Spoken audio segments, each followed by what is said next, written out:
Hello everyone, today I'm going to show you how to download Prizma shaders for your Minecraft Bedrock. Make sure to watch the video to the end, not to miss any important details. Like and subscribe.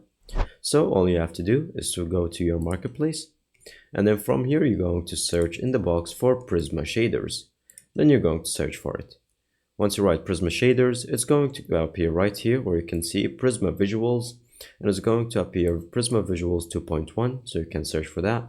And then you're going to go ahead and buy it, either with mine coins or with normal money, or it can be included in the marketplace pass that you have.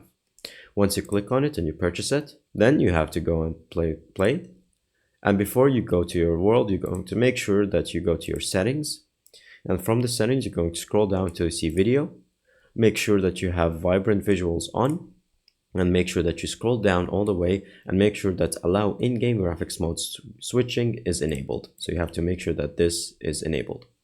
Then from here you're going to go to play, and then on your own world you're going to click on edit, scroll down until you see the resource packs, and then for whatever resource pack that you have, for example this one in the marketplace or anyone, make sure that it's set to enabled. So if it says here removed, then you can just switch on it and then go back to it and click on activate. Once you click on activate, then it's going to apply it to the server, and that's pretty much it.